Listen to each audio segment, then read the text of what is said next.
आज की क्लास में हम पढ़ेंगे वेंचुरी मापी के बारे में। और ये वैसे बीच का टॉपिक था, लेकिन ये हमने एंड के अंदर इसलिए लिया क्योंकि ये जब आपके बर्नौली पर में पूरी समझ में आ जाएगी, सातत्य समीकरण पूरी समझ में आ जाएगी, तभी आप इसको क्या कर सकेंगे, आसानी से समझ सकेंगे। तो सबसे पहली बात मैं आपको बताऊं कि ये जो आपका एक उपकरण है, ये बर्नौली प्रमेय के ऊपर काम करता है। किस सिद्धांत पर? बर्नौली प्रमेय के सिद्धांत पर काम करता है और प्लस सातत्य समीकरण के ऊपर काम करता है। किस पर काम करता है? सातत्य समीकरण के ऊपर। इन दोनों का ये संयुक्त रूप से अनुप्रयोग है। और इसके अंदर हम ज्ञात क्या करते हैं कि कोई भी जो द्रव है उसका दावांतर ज्ञात किया जाता है। क्या ज्ञात किया जाता है? दावांतर। जैसे हमने जो द्रव बूंद का मॉडल था उसके अंदर दाब अधिक के ज्ञात किया, तो इसके अंदर हम क्या ज्ञात करेंगे? द्रव का दावांतर। इसी को मैनोमीटर भी कहते हैं। इसी को क्या बोला जाता है? मैनोमीटर भी कहा जाता है। ठीक है, तो सबसे पहले आप हेडिंग लगा लो वेंचुरी मापी और उसके अंदर लिखेंगे ब्रैकेट में लिख दो मैनोमीटर, ब्रैकेट में लिख दो मैनोमीटर और उसमें लिखो यह है बर्नौली प्रमेय व सातत्य समीकरण का अनुप्रयोग है। यह बर्नौली प्रमेय और सातत्य समीकरण का अनुप्रयोग है।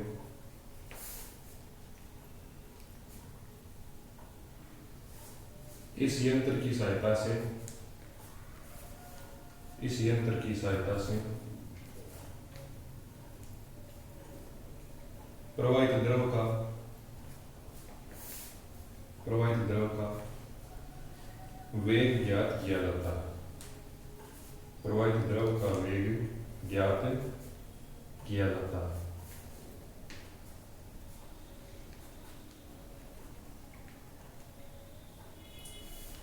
तो सबसे पहले इसकी जो फोटो है, डायग्राम है, वो बनाते हैं। तो देखो इसका डायग्राम ऐसा होगा। इसमें आपको एक अनुप्रस्थ S मान अनुप्रस्थ काट क्षेत्रफल की नलिका लेनी है और साथ साथ में फोटो बना सकते हैं।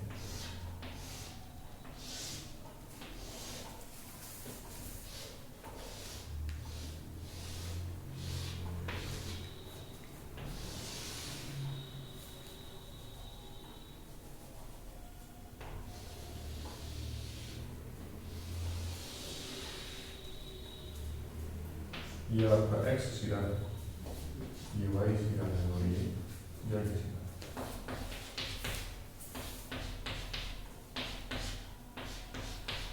इसमें लिक्विड बना हुआ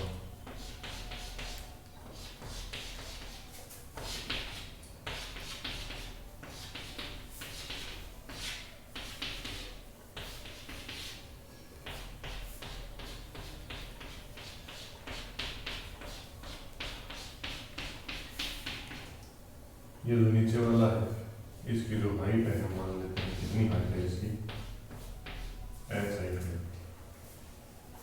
और यहाँ जो द्रव प्रवाहित हो रहा है, इस द्रव का जो घनत्व है वो आपका इतना रो है। और यहाँ का जो एरिया है, अनुप्रस्थ काट क्षेत्रफल है, उसे हम कहते हैं A1। इस वाले भाग का जो एरिया है उसे हम A2 कह देते हैं। यहाँ का एरिया ये आपका A2 है। इसके अंदर जो द्रव प्रवाहित हो रहा है, इसका जो घनत्व है, ये अन्य पदार्थ का कोई मैटर होता है। जैसे मान लो ये द्रव है, तो इसके अंदर अगर जल है, तो इसमें जल के अलावा दूसरा मटेरियल बन रहा है, तो उसका घनत्व कह देते हैं रो m। m का मतलब हो गया मीडियम, मीडियम का मतलब माध्यम। तो अलग कोई माध्यम प्रकार का क्या है, द्रव इसके अंदर भरा हुआ है, लेकिन ये दोनों एक जैसे नहीं होने चाहिए। यहाँ से जो द्रव प्रवाहित होगा, इसका जो वेग होगा वो कह देते हैं वेग v। यहाँ का जो दाब है, प्रेशर, उसे कह देते हैं P1। और यहाँ का जो दाब होगा उसे कह देते हैं P2। दाब P1 और P2।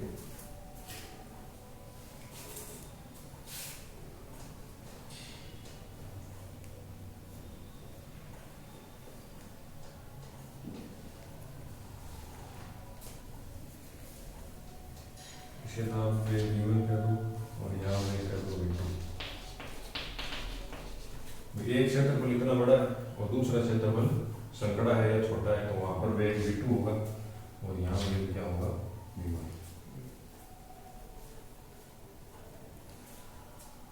साथ में लिख दो चित्रानुसार या क्या ऑब्जर्वेशन है वो लिख दो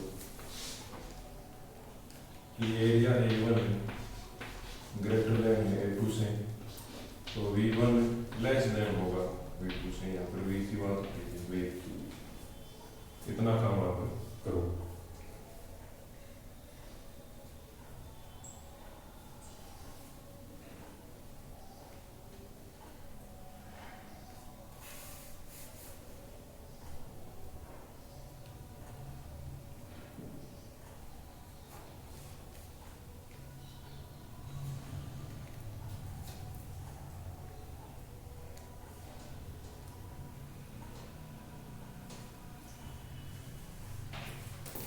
होगी इसमें लिखो माना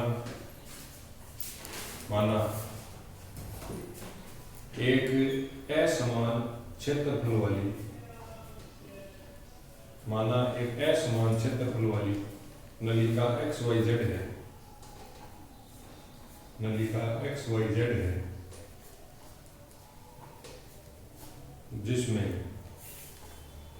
जिसमें रो घनत्व का, इसकी बात कर रहे हैं, रो घनत्व का द्रव प्रवाहित हो रहा है, ये रो घनत्व का द्रव प्रवाहित हो रहा है।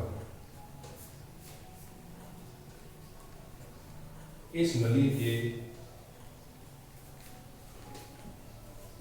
के बिंदु Y के नीचे, इस नली के बिंदु Y के नीचे एक U आकार की नली लगी होती है,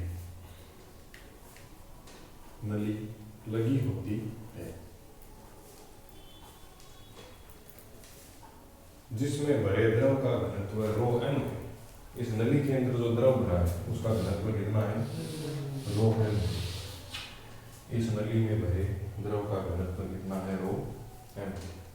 देखो हम घर पे कई बार जो कंस्ट्रक्शन का काम कराते हैं तो उसके अंदर एक मिस्त्री आता है और उसके पास में एक पाइप होता है, पाइप सीधा, वो क्या करता है, लेवल की जांच करता है, लेवल बराबर है, उसके अंदर पानी डालता है, फिर एक बिंदु यहाँ लगाता है, दूसरा बिंदु वहाँ लगाता है, फिर वो बीच में देखता है पानी का लेवल बराबर है, तो ये जो स्थल है धरती का वो भी दोनों बराबर लेवल पर है, लेवल नापने के लिए। तो वही काम इसके अंदर है कि जब इस साइड का प्रेशर और इस साइड का प्रेशर, दोनों का प्रेशर बराबर आएगा, तो प्रेशर का मतलब क्या होता है कि नीचे की तरफ बल बराबर लग रहा है, बल नीचे की तरफ बराबर लग रहा है, बराबर लगेगा। तो अगर मान लो यहाँ द्रव इतनी ऊंचाई के ऊपर है तो इस साइड में भी जो द्रव होगा वो कितनी ऊंचाई पर होगा, उतनी ऊंचाई पर होगा, तो वो संतुलन की अवस्था होती है। तो हमें इस जो द्रव प्रवाहित होगा इसके हर बिंदु के ऊपर प्रेशर मापना है, और प्रेशर कौन मापेगा, ये नीचे वाला इंस्ट्रूमेंट मापेगा। अगर ये दोनों समान ऊंचाई पर होंगे तो हम कह देंगे प्रेशर बराबर है।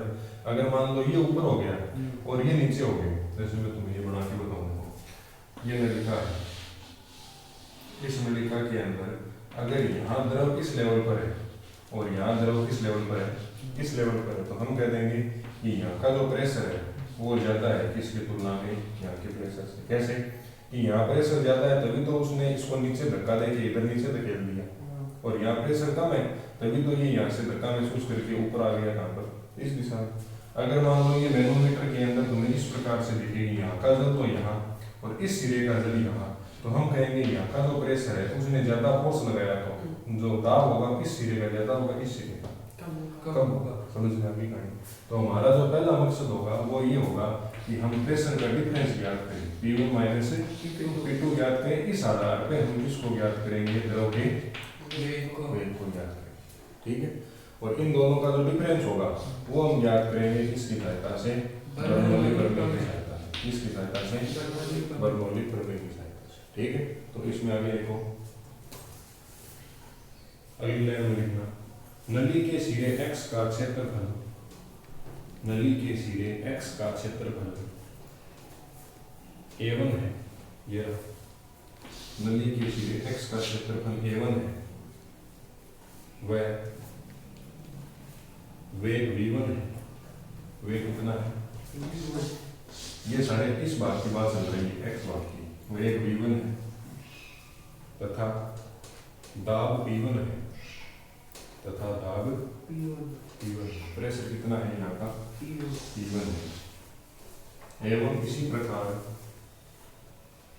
सिरे y का, इसी प्रकार सिरे y का क्षेत्रफल a2, क्षेत्रफल a2, दाब v2 वह वेग v2 है। दाब v2 वह वेग v2 है। अतः सातत्य समीकरण से, अब ये मैं जो एक्स्ट्रा चीजें उनको मिटा रहा हूँ, तो अब हम यहाँ पे क्या लगाएंगे? सातत्य को मैंने पहले बताया था कि जो मैनोमीटर है या जो आपकी वेंचुरी मापी है, ये दो चीजों का अनुप्रयोग है। कौन कौन सी चीजें दी है? एक तो बर्नौली और दूसरी सातत्य समीकरण। तो हम पहले सातत्य समीकरण से देखते हैं क्या मिलता है, ठीक। और हमारा जो मेन मकसद रहेगा वो यहाँ मैं लिख देता हूँ कि हमें किसकी वैल्यू फाइंड करनी है। v1 का मान हमें क्या करना है? ज्ञात करना। समझ में आ गई बात?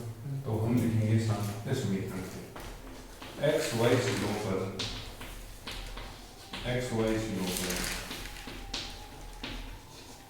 सातत्य समीकरण से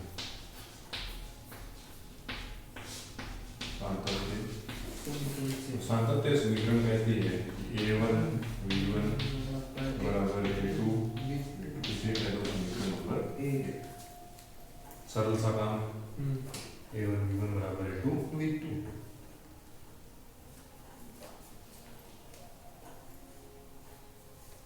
अब सातत्य समीकरण लगा दी तो बर्नौली प्रमेय भी लगाएंगे, फिर यहाँ से जो मान आएगा उसको बर्नौली प्रमेय में रख देंगे, हमारा उत्तर आ जाएगा। सरल सा काम है, ठीक। तो अब देखो बर्नौली प्रमेय कैसे लगेगी कि ये तो केवल इस काम आएगा कि ये दाबांतर ज्ञात करता है, मतलब किसका मान ज्ञात करेगा? p1 minus. ये तो ये बताएगा कि ये दोनों लेवल है वो समान ऊंचाई पर है। मान लो हमने इस को एक स्टैंड पर रखा, तो इसको कहीं ना कहीं तो टिकाएंगे धरती से, तो मान लो ये इसका स्टैंड है और इसको भी हमने यहाँ से क्या रखा है कि स्टैंड के ऊपर रख दिया। तो जो धरती है, धरातल है, उससे तो ये दोनों समान ऊंचाई के ऊपर है, क्योंकि ये स्टैंड है, जैसे मोबाइल का स्टैंड लगा हुआ है, तो इस मोबाइल का जो हर बिंदु है वो धरती से क्या है? समान ऊंचाई के ऊपर है। ये बोर्ड है, तो इस बोर्ड की जो निचली सतह है वो धरती से बराबर ऊंचाई पर है, ऊपरी सतह है वो धरती से बराबर ऊंचाई पर है, ठीक है। तो हम क्या कहेंगे सर, जब ये धरती से बराबर ऊंचाई के ऊपर है तो x सिरे की जितनी हाइट है h, उतनी ही y सिरे की हाइट होगी h, और उतनी ही क्या होगी? इस आगे वाले सिरे की हाइट होगी कितनी? h। तो हम बर्नौली पर मैं देखो पहले मैं लगाता हूँ फिर तुम लगाना।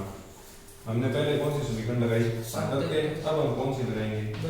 बर्नौली समीकरण से। तो पहले समझ लेना बर्नौली समीकरण। बर्नौली क्या कहती है कि भाई दाब का मान p1 और गतिज ऊर्जा का मान रो v1 स्क्वायर और रो g x1, ठीक। ये बराबर हो जाता है किसके? v2 प्लस 1/2 रो v2 स्क्वायर। अब हमें चित्र से पता चल रहा है कि जो h1 है वो तो बराबर है किसके? h2 के। तो ये जितना पद होगा उतना ये होगा, तो ये दोनों का आपस में कट गए। तो हमें यहाँ पे क्या मिलेगा? p1 प्लस 1/2 रो v1 स्क्वायर। ये हमें कहाँ से मिला है? चित्र से मिला है। कहाँ से पता चला? चित्र से। तो ये इधर बच गया ये, और उधर क्या बचा? p2 प्लस 1/2 रो v2 स्क्वायर। अब हमें क्या करना है? ये बीच वाला क्या काम करता है? किसका मान ज्ञात करेगा? p1 minus p2। तो हम यहाँ से p1 माइनस p2 करते हैं। देखो तो p1 माइनस p2, इसको इधर भेजा तो वो उधर चला जाएगा, तो उधर क्या गया? 1/2 रो v2 स्क्वायर माइनस 1/2 रो v1 स्क्वायर हो गया। अब हम क्या कर सकते हैं? हमें मान किसका ज्ञात करना है? v1 का। तो v1 का मान ज्ञात करेंगे तो इस पूरे समीकरण में v1 ही v1 दिखना चाहिए, v2 दिखना ही नहीं चाहिए। v1 का मान ज्ञात करेंगे तो v2 को गायब करना पड़ेगा, v2 निकालते तो v1 को गायब करते। अब वो गायब कहाँ से करेंगे, इस समीकरण से करेंगे। v1 चाहिए तो v2 को गायब करो, तो यहाँ से v2 का जो मान है वो निकाल के यहाँ रख दो, तो v2 गायब हो जाएगा। तो देखो मैं यहाँ लिखता हूँ कि समीकरण 1 से हम क्या कह सकते हैं कि कितना है a1 v1 बराबर हमारे पास है a2 v2, तो यहाँ से v2 का मान कितना आ जाएगा a1 v1 बटे a2, तो मैं ये मान यहाँ रख सकता हूँ। तो देखो क्या मिलेगा, यहाँ तो आ गया v1 माइनस a2 और बराबर 1/2 रो, v2 की जगह रखेंगे a1 v1 बटा a2, तो यहाँ देखो स्क्वायर है v2 का, तो हम यहाँ पे क्या लिख देंगे a1 स्क्वायर v1 स्क्वायर बटा a2 का स्क्वायर और माइनस पड़ा है 1/2 रो v1। अब देखो कॉमन क्या निकल रहा है, यहाँ से 1/2 इसमें भी रो यहाँ पर भी यहाँ पर भी, v1 स्क्वायर यहाँ पर भी v1 स्क्वायर यहाँ पर भी, तो हम कर देंगे v1 का स्क्वायर कॉमन हो गया, अंदर क्या बचा बटा a2 स्क्वायर और माइनस क्या और इधर क्या है a1 माइनस b2, तो ये समीकरण आ गई तुम्हारी 2 यहाँ तक उतारो। फिर एक बार इसको हम फटाफट लास्ट में वापस करेंगे, एक बार इसको नोट्स बना रहे हैं तो एक बार सिस्टम से बनाएंगे, फिर इसको एक बार फटाफट समझेंगे। ये लिखना है साथ में,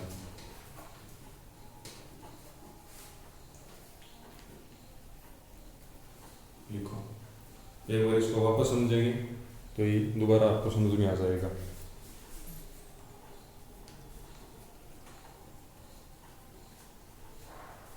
कल हमने चैनल के ऊपर एक क्लास 10 का जो त्रिकोणमिति है उसका भी वीडियो अपलोड किया था। बच्चों को ये दिक्कत रहती है कि सर जो बेसिक सरल समीकरण है वो हमें याद नहीं रहती, कि sine square plus cos square बराबर 1 तो याद रह जाता है, लेकिन याद नहीं रहता कि 1 प्लस tan स्क्वायर बराबर सेक स्क्वायर है या 1 प्लस सेक स्क्वायर बराबर tan स्क्वायर है। तो उसकी हमारे चैनल पर वीडियो अवेलेबल है, अगर आपने वो एक बार वीडियो देख ली तो आप उन सरल समीकरणों को कभी भी नहीं भूलेंगे।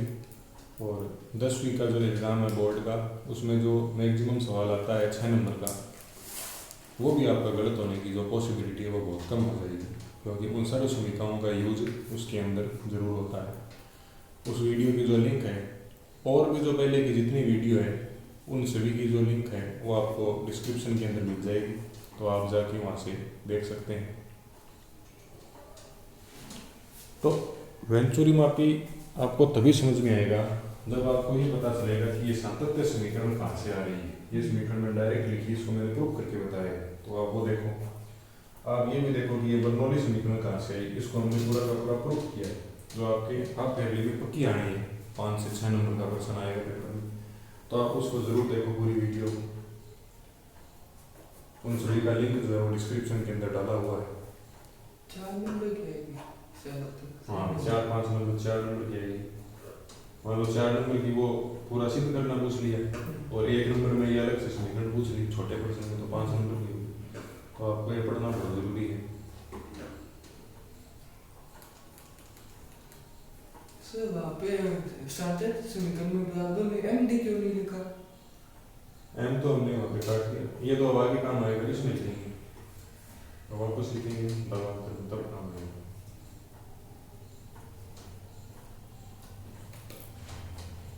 अब ये ऊपर वाले समीकरण एक मिटा देते हैं।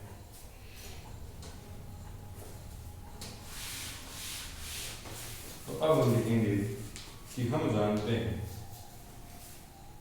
हम ये इधर हमने पहले सिद्ध किया है तो लिखूंगा, हम जानते हैं कि दावांतर P1 माइनस P2 का जो मान है वो बराबर होता है रो जी एच के। किसके बराबर होता है? रो जी एच के बराबर। और ये समीकरण हमने इसमें लगाई है क्योंकि ये तो दाबांतर का मापन करेगा, P1 माइनस P2 को ये मापेगा, तो इसके अंदर जो रो है उसका मान क्या है? रो m है, तो यहाँ हम क्या लिख देंगे? रो m। इसे कह देंगे समीकरण नंबर 3। अब देखो समीकरण 2 का LHS और समीकरण 3 का LHS दोनों क्या है? बराबर है। ये भी P1 माइनस P2 है, ये रिजल्ट तो इसके द्वारा आया क्योंकि इसका काम यही है P1 माइनस P2 का मापन करना, और ये हमने निकाली है। तो इन दोनों के LHS बराबर है तो RHS को भी क्या कर दो? बराबर। तो यहाँ लिखो समीकरण 2 व समीकरण 3 के LHS भाग बराबर है अतः RHS भी बराबर होंगे तो आप जब डेरिवेशन करो तो आपको ऐसे बीच बीच में लैंग्वेज भी क्या करनी है, लिखते रहना है साथ साथ में। अब हम दोनों को बराबर करते हैं। देखो बराबर कैसे करेंगे कि पहले ये लिख देते हैं रो एम जी, यहाँ पर क्या है, गुरुत्वाकर्षण नियतांक है 9.8 मीटर प्रति सेकंड स्क्वायर। इसकी वैल्यू है 1/2 रो v1 स्क्वायर ब्रैकेट में a1 square upon a2 square minus का 1। हमें जो मान ज्ञात करना है वो किसका मान ज्ञात करना है, v का मान ज्ञात करना है। तो इनको तिरछा गुणा किया, ये 2 ऊपर चला गया तो 2 रो m g h ये आ गया। इसको ये रखेंगे क्योंकि इसकी तो वैल्यू ज्ञात करनी है। ये ऊपर गुणा में है तो ये कहाँ चला जाएगा, नीचे चला जाएगा। तो यहाँ क्या मिलेगा a1 square upon a2 square minus 1 और उधर क्या बचा v1 का स्क्वायर। अब जब हम इस स्क्वायर को हटाएंगे तो यहाँ पर क्या आ जाएगा, अंडर रूट आ जाएगा। तो हमें जो उत्तर मिलेगा, फाइनल उत्तर जो आएगा हमारा, उसको हम इस प्रकार से लिखेंगे कि v1 का स्क्वायर बराबर अंडर रूट के अंदर आ गया कौन, हाँ स्क्वायर हटा दिया तो 2 रो m g h और बट्टे के अंदर आ गया आपके a1 square upon a2 square minus का 1। तो ये आपका वेग आ जाता है जिसका जो कोई द्रव इस प्रकार की नलिका के अंदर प्रवाहित होता है। तो एक बार इसको बता दो, फिर इसको मैं फटाफट वापस एक बार समझाता हूँ कि हमने क्या किया है इसमें। वो कहाँ पे गया, 1/2 रो v1 स्क्वायर। अच्छा ये रो नीचे आएगा इसके पास, ये यहाँ रो नीचे आएगा।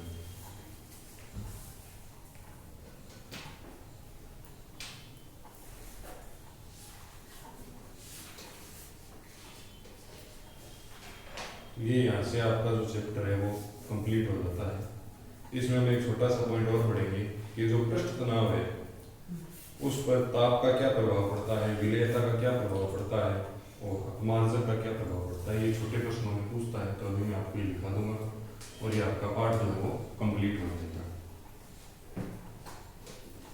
फिर हम अगला पार्ट पढ़ेंगे चैप्टर 12 ऊष्मागतिकी, जो कि बहुत इंपॉर्टेंट है। तो हमारे चैनल पर इन सभी टॉपिक्स की पंक्तिबद्ध सारी की सारी प्लेलिस्ट अवेलेबल है, तो आप उनको देखकर अपनी जो तैयारी है उसे बेहतर से बेहतरीन बना सकते हैं। अब देखो मैं इसको पूरा मिटाता हूँ एक बार।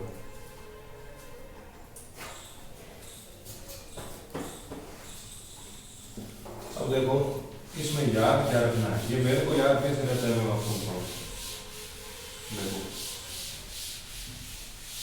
चित्र तो आपको बनाना पड़ेगा, वो चीजें 1-2 बार अगर आप बना के ले तो याद भी हो जाएगा। ठीक है, तो मैं बताऊँ आपको डेरिवेशन याद कैसे रखना है वो देखो। सबसे पहले आपको ये ध्यान रखना है, अब एक बार लिखना नहीं कुछ भी, सबसे पहले आप ये ध्यान रखोगे कि जो वेंचुरी मापी है ये काम क्या करता है, इसका काम क्या है, ये करता है सर किसका मापन, वेग का मापन, वेग का मान लिया। सबसे पहली लाइन कि यह इस प्रकार का यंत्र है जो द्रव के वेग का मापन करता है। एक लाइन अगर तुमसे 1 नंबर का पूछे कि वेंचुरी मापी का सिद्धांत लिखो तो ये काम करता है दाबांतर के ऊपर। किस पर काम करता है, इसका सिद्धांत क्या है, सिद्धांत है कि यह दाब के अंतर जिसमें क्या बोल देते हैं दाबांतर के सिद्धांत पर कार्य करता है, के सिद्धांत पर कार्य करता है। और जहाँ दाब का अंतर होगा वहीं उसी दिशा में हवाएं चलती है और उसी दिशा के अंदर द्रव प्रवाहित होता है। तो द्रव के जितने भी सवाल आते हैं उनके अंदर तुम ये मान लो कि 90% जो सिद्धांत होते हैं वो यही होता है कि किस सिद्धांत पे काम करता है, दाबांतर के सिद्धांत पर काम करता है। दूसरी लाइन जो होगी। तीसरी लाइन हमें क्या करना है, वेग सिद्धांत हो गया ये। तो इसमें हमें उपयोग किन थ्योरी का लेंगे। किसी न किसी साइंटिस्ट ने जो थ्योरी दी उसको और आगे मिक्स करके और नया उपकरण बनाएंगे। तो इसमें किन किन चीजों का उपयोग लिया गया। एक तो आपकी ली गई कौन सी समीकरण, सांतत्य समीकरण। अब सांतत्य समीकरण क्या थी, सर a1 v1 बराबर a2 v2 बराबर होता है m/d और ये क्या होता है नियतांक। ये कहाँ से आया, इसके लिंक आपको वीडियो की डिस्क्रिप्शन के अंदर मिलेगी, उसमें लिखा हुआ मिलेगा सांतत्य समीकरण हिंदी में, तो उसको आप देख सकते हैं कि कहाँ से आया। दूसरी चीज हमें इसके अंदर काम में लेनी है बर्नौली प्रमेय। क्या काम में लेनी है, बर्नौली प्रमेय क्या कहती है कि x की कुल ऊर्जा, x सिरे की जो कुल ऊर्जा है बराबर हो जाएगी इसके y सिरे की कुल ऊर्जा। तो ये भी आपको डिस्क्रिप्शन के अंदर मिलेगा, ये भी हमने पूरा हिंदी में लिखा हुआ मिलेगा बर्नौली प्रमेय, उस पर क्लिक करो वो देखो। अब हमें क्या करना है कि मेन उद्देश्य क्या था, वेग का मापन करना। वेग तो दो है, एक v1 और दूसरा v2। v2 ज्ञात नहीं करना, क्यों, क्योंकि v2 तो इसके अंदर जो लिक्विड है उसका वेग है, वो हमें ज्ञात नहीं करना। हमें क्या ज्ञात करना है, जो ऊपर का वेग है। ये तो होता भी कितनी आसानी से बनेगी, तो हमें यहाँ का जो वेग है वो ज्ञात करना है, ठीक है। तो इसके अंदर हम क्या करेंगे, इस समीकरण से जो v2 का मान होगा, v2 का मान उसको किस समीकरण में रखेंगे, बर्नौली प्रमेय की जो समीकरण होगी उसके अंदर रख देंगे। और बर्नौली प्रमेय की समीकरण के अंदर इन दोनों से मैंने मान रखा, तो हमें बाद में किसका मान ज्ञात करना है, p1 माइनस p2 का। अब कहोगे ये क्यों ज्ञात करना है, क्योंकि सर ये जो मैनोमीटर था ये किसके सिद्धांत पे काम कर रहा था, दाबांतर। तो दाब का अंतर, तो दोनों दाबों का क्या लेंगे, डिफरेंस लेंगे, अंतर ले लेंगे। यहाँ से जो समीकरण आएगा, कुछ भी समीकरण आएगा वो, और इसके नीचे जो समीकरण आएगी वो हमें याद रखनी है, और वो हमारा रिजल्ट है वो कितना था, रो जी एच। इन दोनों को हम बराबर रख देंगे तो हमें जो v होगा उसकी फाइनल वैल्यू मिल जाएगी कितनी, 2 रो m g h बटे रो a1 स्क्वायर बटा a2 स्क्वायर। ये आपका फाइनल आंसर है, इतना सा था। तो मेरे दिमाग में बस इतनी चीजें रहती हैं कि सांतत्य समीकरण से ये रिजल्ट आएगा, बर्नौली से ये रिजल्ट आएगा, यहाँ से वैल्यू इसमें रखेंगे, बाद में p1 माइनस p2 निकालेंगे। क्यों निकालेंगे, क्योंकि ये सिद्धांत किसका है, और दाबांतर के सिद्धांत से दोनों का डिफरेंस रो जी एच के बराबर, इसको इसके बराबर रखा और पक्षांतर में किया, वजन गुणा किया, तो हमें क्या मिल गया, b का मान। समझ में नहीं था, तो ये इतना सा काम। अब ये पूरा डेरिवेशन है बस कितनी इन दो चीजों के ऊपर टिका हुआ है, जिसको ये पता चल गया कि ये करके मुझे ये करना है, उसके लिए कितने दो पन्ने का डेरिवेशन उसको बड़ा नहीं लगेगा, समझ में आएगी। तो आपको ये दोनों वीडियो देखनी जरूर से देखनी, सांतत्य समीकरण की देखो तो ये पता चलेगा ये कहाँ से आया, बर्नौली प्रमेय देखो तो इसका रिजल्ट भी बहुत बढ़िया है। उसके अंदर हम लिखते हैं p1 प्लस 1/2 रो v1 स्क्वायर प्लस रो जी h1, और यहाँ लिखते हैं p2 प्लस 1/2 रो v2 स्क्वायर प्लस रो जी h2। तो यहाँ जो विद्यार्थी बैठे हैं उनको तो ये सारी की सारी चीजें पता है कि कहाँ से आएगी। अब मान लो आपने यूट्यूब के ऊपर सर्च किया कि हमें वेंचुरी मापी पढ़ना है, तो आपके सामने दूसरी वीडियो निकल के आएगी, और उसमें जो भी पढ़ाएगा, मेरे लिए ये कोई बात लागू नहीं है, जो भी टीचर पढ़ाएगा वो डायरेक्ट इनका उपयोग लेगा इसके अंदर। तो आपको पहले ये पता करना पड़ेगा कि ये समीकरण आई कहाँ से, ठीक है। तो मैं ये नहीं कह रहा कि भाई मेरी जो वीडियो वो देखो, आपको जहाँ से भी समझ में आए पहले आप ये दोनों चीजें सीख के आओ कि सांतत्य समीकरण क्या है और बर्नौली का समीकरण क्या है, फिर आप इन दोनों का अप्लाई करो तो ये आपके अच्छे तरीके से आएगा, समझ में आएगा, ठीक है। तो आज की वीडियो के अंदर हमने इस चैप्टर को खत्म कर दिया है। इससे पहले एक टॉपिक और है वो हेडिंग लगाओ, पृष्ठ तनाव पर प्रभाव। अब जो प्रश्न करा रहा हूँ वो थ्योरी का है और पिछले 3-4 सालों से इसके ऊपर प्रश्न पेपर के अंदर आता ही है, ठीक है। तो एकदम छोटा सा टॉपिक है, हम करते हैं। हेडिंग लगाओ, पृष्ठ तनाव पर प्रभाव। या फिर कॉपी के अंदर कर लो, पहले लिखा हुआ है या नहीं लिखा हुआ, पहले अगर कॉपी में नहीं लिखा हुआ है तो फिर में लिखो।